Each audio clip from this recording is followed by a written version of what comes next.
Olá, eu sou o pastor Adejarlan Ramos. Hoje queremos falar sobre a lição de número 12, Jesus, o homem perfeito. Estamos estudando acerca do homem. Na lição da semana passada vimos o homem do pecado e hoje vamos estudar sobre Jesus, o homem perfeito.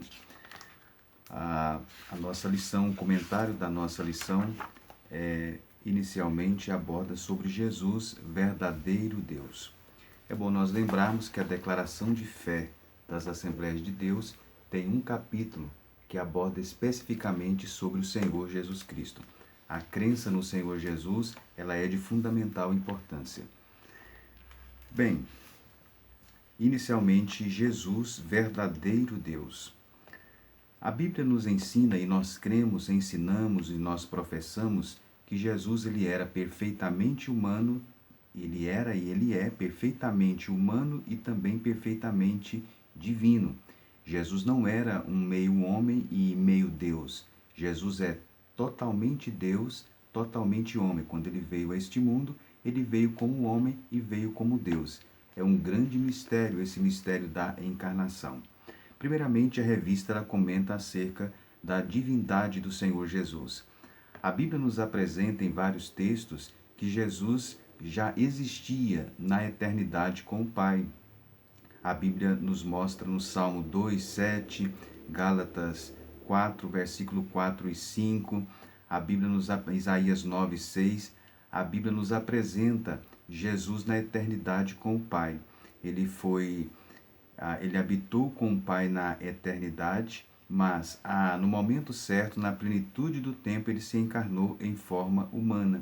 Então, antes dele se encarnar em forma humana, ele já estava com o Pai. E no Pai, ele criou todas as coisas. É o que diz João 1 e o versículo 3. Então, a eternidade dele com o Pai. Em segundo lugar, a nossa revista comenta acerca dos seus atributos. São os atributos e as grandezas e as perfeições do Senhor Jesus. A Bíblia nos apresenta Jesus como a fonte da vida, como ele tem a vida em si mesmo. Então, Jesus não é um ser criado, como algumas religiões dizem. Jesus, ele tem a vida em si mesmo. João 5,16, Hebreus 7,16. Ele também tem o atributo da imutabilidade. Hebreus 13, 8, ele é imutável, ele é onipresente, Mateus 28, 20, ele é onisciente, Mateus 9, 4 e 5. E aí a onipotência dele também é um atributo que nos é apresentado na Bíblia, Mateus 28, 18, Apocalipse 1 e o versículo 8. Então os atributos do Senhor Jesus nos são apresentados nas Escrituras. Nós podemos assim verificar, nós podemos assim ver. Bem, em relação também aos atributos do Senhor Jesus, nós podemos destacar também a impecabilidade de Cristo. Ou seja, a Bíblia nos apresenta Jesus como impecável. Isso está João 8, 46. O próprio testemunho dos discípulos também apontou para a divindade do Senhor Jesus. Então, por divindade de Jesus, nós entendemos que Jesus, ele é Deus. É a doutrina da divindade, então, do Senhor Jesus. Por várias vezes no Novo Testamento, ele é chamado de Senhor. Ele tem, inclusive, também o atributo da exaltação. Filipenses 2, o versículo 9, e também o atributo da soberania. Então, esses atributos, eles são destacados na pessoa do Senhor Jesus. Então, a lição, no primeiro momento, nessa primeira parte, ela comenta sobre Jesus como Deus. Devemos entender também que, e aí entra o tópico 3 da primeira parte da lição, Jesus esvaziou de sua glória, mas não de sua divindade. Erradamente, algumas pessoas interpretam, com base em Filipenses 2, 5 a 11, que Jesus abriu mão da sua divindade quando ele encarnou, mas não é assim que a Bíblia nos apresenta. Jesus, ele esvaziou-se da sua glória, mas ele não se esvaziou da sua divindade. É isso que o texto nos mostra lá em Filipenses 2, 5 a 11. Jesus, a grande prova que ele não abriu mão da sua divindade é que quando ele se encarnou, quando ele esteve aqui na terra, ele fez uso dos seus atributos divinos. Ele, por exemplo, demonstrou onisciência, demonstrou onipotência, curando as pessoas, demonstrou sabedoria divina, e ele fez uso então dos seus atributos divinos. A Bíblia diz ainda, na oração sacerdotal, que ele reivindicou a glória que ele tinha na eternidade, mas ele não reivindicou a divindade. Isso em João 17, na oração sacerdotal. Então, nessa primeira parte do comentário, o comentarista aborda a divindade do Senhor Jesus. Como ele então é Deus, ele é digno de toda a adoração e de toda a reverência. Em segundo lugar, o comentário aborda sobre Jesus como homem, já é um outro aspecto da natureza de Cristo, que é a sua humanidade. Jesus, a Bíblia nos mostra ele estando no seio do Pai, antes da encarnação, né? João 1 e o versículo 18, Jesus então estava no seio do Pai, ele é apresentado como o Verbo de Deus, por meio dele vieram a existir todas as coisas, João 1, 1 a 3. A Bíblia nos apresenta também ele profetizado no Antigo Testamento, a vinda dele foi profetizada, a primeira vinda dele foi profetizada no Antigo Testamento, desde Gênesis até Malaquias. Jesus, ele é o tema, inclusive, da história sagrada, ele é o tema do fio condutor que perpassa toda a história sagrada. E quando chega no Novo Testamento, ele então se encarna em forma humana, é a humanidade de Jesus. A Bíblia nos mostra em Gálatas 4, versículo 4 e 5, que ele nasceu no tempo certo, ou seja, na plenitude dos tempos. No momento exato, Deus preparou todas as coisas para que Jesus viesse ao mundo. Ele preparou o Império Romano, ele preparou a nação de Israel através do seu elemento religioso, e ele preparou também o mundo, né, a língua grega, ou seja, ele preparou o povo, o império, uma cultura, ele preparou tudo para a vinda de Cristo ao mundo. Então, a plenitude dos tempos, como a Bíblia assim nos mostra. Jesus, então, encarna em forma humana, ele toma a forma de carne, e ele então nasce sob a lei de Moisés e também as leis de Roma, e ele então tem uma educação, inclusive, harmônica e perfeita. Como foi que essas duas naturezas de Cristo elas se harmonizaram? A Bíblia não dá muitos detalhes acerca disto. Para nós, inclusive, é algo misterioso. Nós não compreendemos muito bem como foi a harmonia entre essas duas naturezas de Cristo. Sabemos apenas que na pessoa dele conviveu a natureza divina e a natureza humana de forma harmoniosa. Jesus inicia o seu ministério aos 30 anos de idade, né? E Jesus, então, ele é chamado, inclusive, principalmente no Evangelho de Lucas, de Filho do Homem, para mostrar, então, a sua humanidade. Tem o aspecto humano do Senhor Jesus, é a humanidade, então, do Senhor Jesus, né? A expressão filho, ela denota participação. Então, quando a Bíblia diz filho do homem, a expressão filho, de acordo com o hebraico, ela quer dizer participante da mesma natureza do Pai. Por isso que ele é chamado, então, de filho do homem, né? Bem, a Bíblia, então, nos apresenta a humanidade do Senhor Jesus. Por que Jesus precisou se encarnar em forma humana? Jesus não podia vir apenas como Deus, né? Esse mundo não suportaria ele vir somente como Deus. Ele não poderia também vir somente como homem. Jesus precisou vir como homem, como Deus, para fazer o trabalho, a atividade de mediador. Paulo, escrevendo a Timóteo, disse que há um só Deus e um só mediador entre Deus e os homens, Jesus Cristo, o homem. Então, para fazer o trabalho de mediação, Jesus precisou vir como Deus e como homem. Ele é, portanto, da mesma natureza do Pai e, sendo também da mesma natureza do homem, ele pôde, então, fazer o ministério da reconciliação. Ele pôde proporcionar o ministério da reconciliação, conforme Paulo diz na segunda carta aos Coríntios. Portanto, a mediação de Jesus, ela só pôde ser possível exatamente por causa duas naturezas de Jesus, Jesus como Deus e Jesus como homem. Jesus também foi chamado de filho de Davi. Filho de Davi está relacionado à sua linhagem real. Nós temos várias profecias no Antigo Testamento, segundo Samuel 7,16 e outros momentos do Antigo Testamento, Jeremias 30, versículo 9, Jeremias 23, 25, Ezequiel 34, 23, Salmo 89, 34 a 37, são textos que estão relacionados à vinda de um grande rei na casa de Davi. E isso se cumpriu na pessoa de Jesus, ou seja, por isso ele foi chamado de filho de Davi, ele era, portanto, de linhagem real. Mas o outro aspecto também da vida dele, e está relacionado ao seu nome, é Jesus. Jesus quer dizer Salvador, né? Ele foi chamado então de Jesus, que quer dizer então Salvador. Deus no Antigo Testamento livrou o povo do Egito, mas agora no Novo Testamento, através de Cristo, ele veio libertá-los dos seus pecados. Jesus, então, como de ser divino e Jesus como ser humano.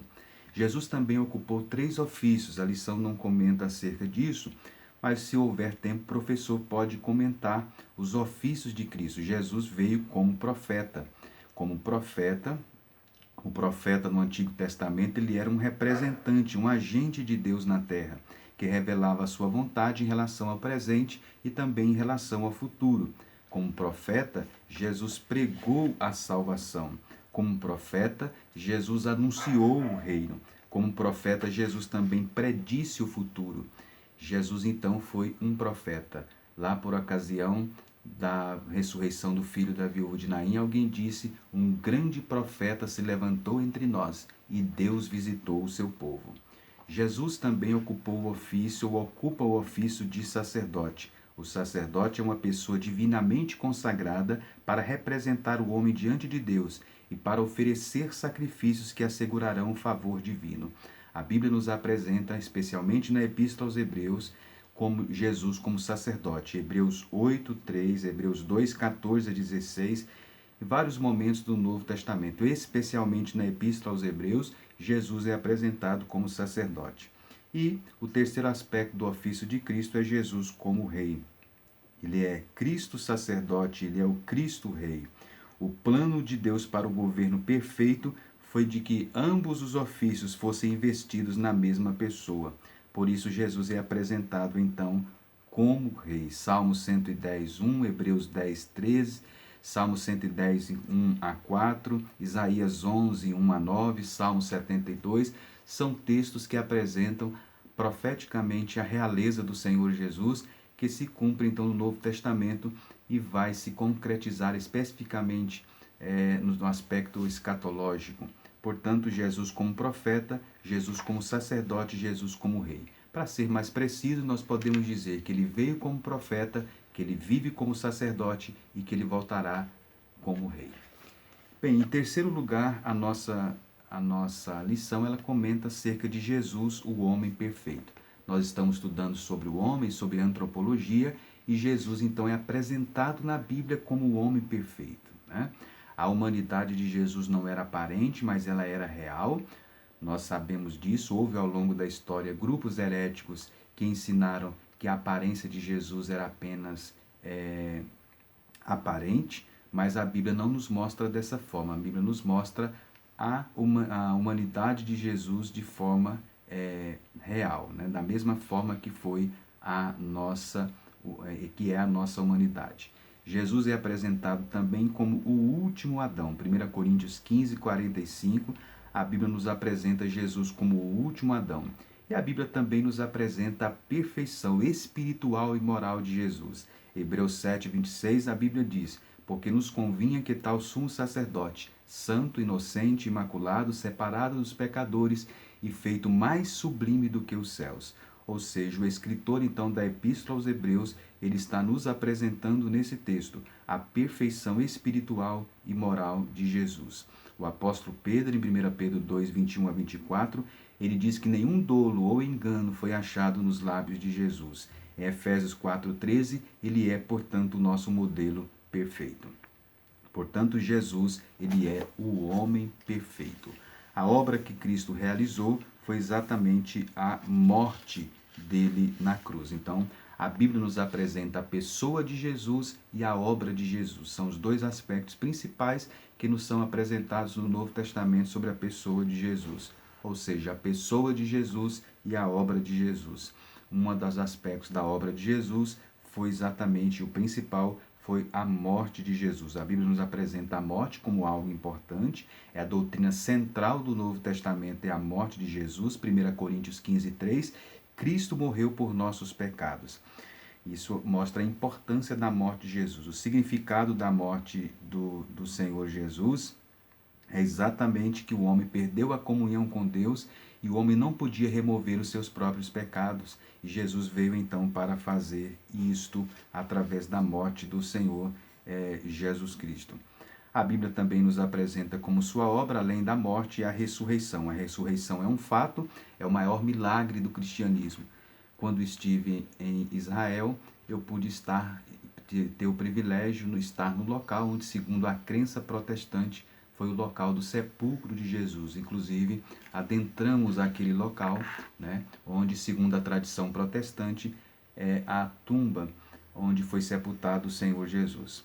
Bem, a Bíblia também nos apresenta a evidência da ressurreição de Jesus. A Bíblia apresenta a ressurreição como um fato, a Bíblia apresenta a ressurreição como algo também evidente. Um cético francês, ele disse que os cristãos vivem na fragrância de um túmulo vazio. Não sabia ele que estava falando a maior verdade cristã, né? A essência da mensagem cristã. Eu digo maior verdade no sentido de ser uma das essências da mensagem cristã, que é a ressurreição do Senhor Jesus Cristo. A evidência da ressurreição é apresentada no Novo Testamento pela visão, pelos testemunhos dos apóstolos, a confirmação, inclusive do apóstolo Paulo, em 1 Coríntios 15, quando ele aponta as evidências da ressurreição de Cristo, e a coragem e a forma destemida que os apóstolos corajosamente pregaram o Evangelho, conforme está no livro de Atos dos Apóstolos. O significado da ressurreição de Jesus. A ressurreição de Jesus quer dizer que ele é o Filho de Deus, que ele é Salvador e que é Senhor. Está em Romanos capítulo 1 e o versículo 4.